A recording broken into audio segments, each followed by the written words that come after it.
You know you've been blessed when you walk into a classroom and you see a substitute teacher, especially for a teacher that you didn't like. Like, finally, about time, I don't have to hear this dude talk to me about economics. Finally catch a break with a nice light assignment and go to my next class. Or sometimes the class can just get a bit rambunctious. Yeah, no, more like 10 times more rambunctious than before. There's like a whole ass rave in the room going on when there's a sub. Tell me not, bro. The class goes crazy when there's a sub. There's always those teachers that are like, yeah, you should be on your best behavior for the substitute. But no, that just never happens. Now, there's a lot of devious activities going on in the classroom when there's a sub, or there's just a whole lot of nothing. And when you were in middle school, I guarantee you in one of your classes, you tormented the substitute. When I got a little bit older, like when I was in early high school, maybe, I'm like, wow, man, the class, we were being really rude. Now here I am thinking about all these teachers that I had and how funny of a video would be. So middle school, it was a time of delinquency. And not gonna lie, I was quite the delinquent myself, but I wouldn't go to extreme lengths and torment the teacher. I wasn't willing to go that far. But some people, it was a different story. And we'll call this first guy Mr. Ferb. Now, Mr. Ferb got absolutely violated by the class. And this was in the 6th grade, so everyone thought they were the biggest menace on the planet, or the students that tormented him. And there would be a bunch of students calling him names like Fat Ferb or whatever. And then they were like rolling on the floor laughing like, bro, it ain't that funny. Like, it's more of a pun, if anything, if you think about it. Most of the kids in the class would just call him names or whatever, and it even got to a point one day where objects started being thrown his way. Mr. Ferb really couldn't catch a break with this class, and they would just throw things at him when he wasn't looking, specifically paper balls. There were a couple times where bro just let it slide and he kept teaching, but it was about like the 4th or 5th paper ball and pencil or whatever object it was, where it was just the last straw. Hey, which one of you rascals threw that?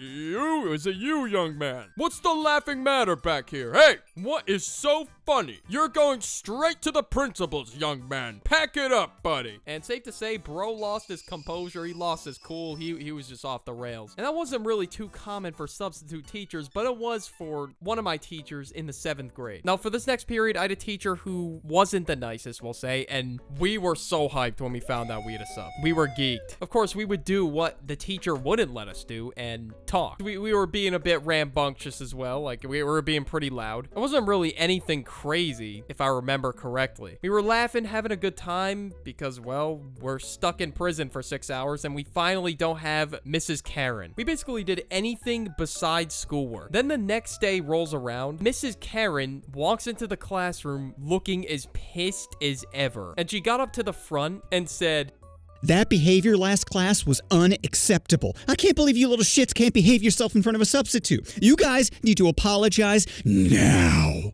And honestly, I was confused because I didn't really talk that much to the point where it was deserving of writing a letter to the teacher or the substitute teacher apologizing. Like I was doing some shitty YouTuber apology. So I was sitting there like hella confused. And then she went around passing around pieces of paper aggressively. She was one of those teachers that would like lick the paper.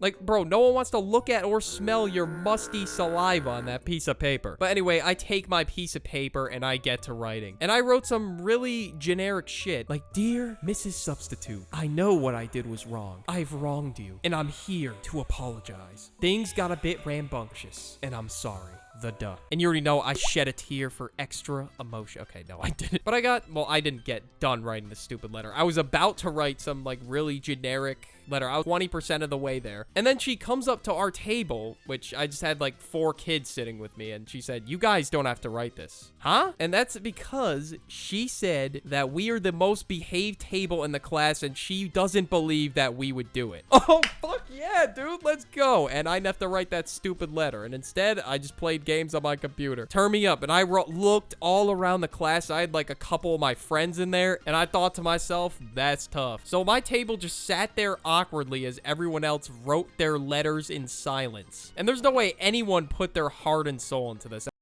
"Dear substitute teacher, I'm sorry for misbehaving in class. Maybe if I get my act together and study hard, I can achieve the high goal of being a substitute teacher. Sincerely, John."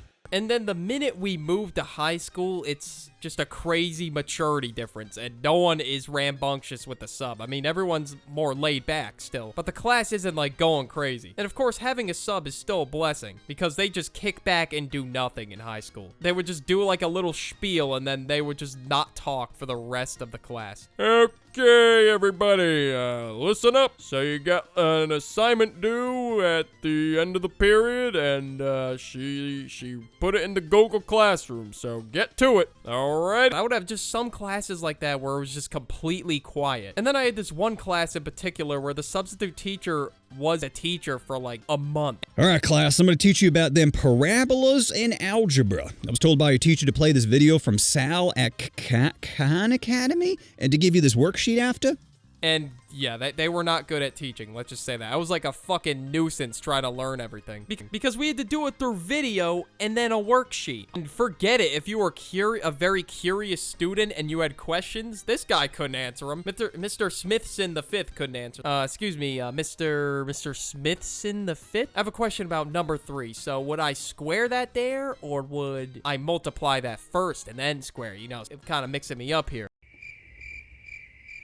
I don't know, kid. I'm sure Sal from Khan Academy could tell you how to do this, but I do not math. And you were basically screwed if you had a question or a test coming up. I had a test, and I was just gambling at this point because I sucked at math. And somehow I managed to pass the test, which is the crazy part. I had to like surf the web to study for the test because, well, bro didn't know shit about algebra. I mean, it's a pretty easy job. You just sit there in a chair for 6 hours, so I don't even blame him. So years passed. Along that time, and in that time frame, I had a substitute who was an actor, apparently. I don't know. He was just bragging to the class how he was like some superstar actor when he was probably like a fucking side character. He was probably one of those people that are just walking around in the background of the movie. Like, let's keep it a buck. He definitely didn't have a major role, but he would talk about it a lot, I guess. I don't know what movie he was in. Like, I think the class would know him if they're like, oh, wait a minute, you're the guy from, I don't know, whatever it is, Happy Gilmore. But you'd think he'd be more recognizable. And then my senior year, it's finally my senior year. We're like almost ready to graduate at this point. It's like May, maybe, like sometime like in May. I walked into the class and we had no teacher. None. I don't know what happened to the teacher, but we were just sitting there. So what now? I don't know, man. I'm just gonna chill. Well, actually, according to my calculations, if the 15-minute mark is passed, we are all technically allowed to leave. Then you leave then. I don't know, man. It's been like a solid 20 minutes. I'm gonna go to the main office to get us a substitute. No. Ain't no way she went to go get a teacher for us. Damn, she just killed the vibe, bro. A couple minutes later, we had a substitute, and it was boring. Like, come on. I wanted to experience not being under authority for once. For once in my shitty high school existence. It's just a struggle out here, I guess. I don't know, man. Like, damn, you didn't have to kill the vibe like that. That was just an absolute vibe killer. I just can't imagine being that one person that just snitches and just ruins the whole thing. Ruins the beautiful moment we were about to have as a class. Not having to deal with authority for once. Like, we were about ready to do some goofy shit, too, once the confusion wore off. Or once we realized that we weren't gonna have a teacher. Although substitute teachers are fairly clueless, they're pretty chill. Unless, yeah, one of my elementary school subs was kind of a bitch. If you enjoyed this video, I got you. We got another video right there just for you on the end screen. Go watch it now.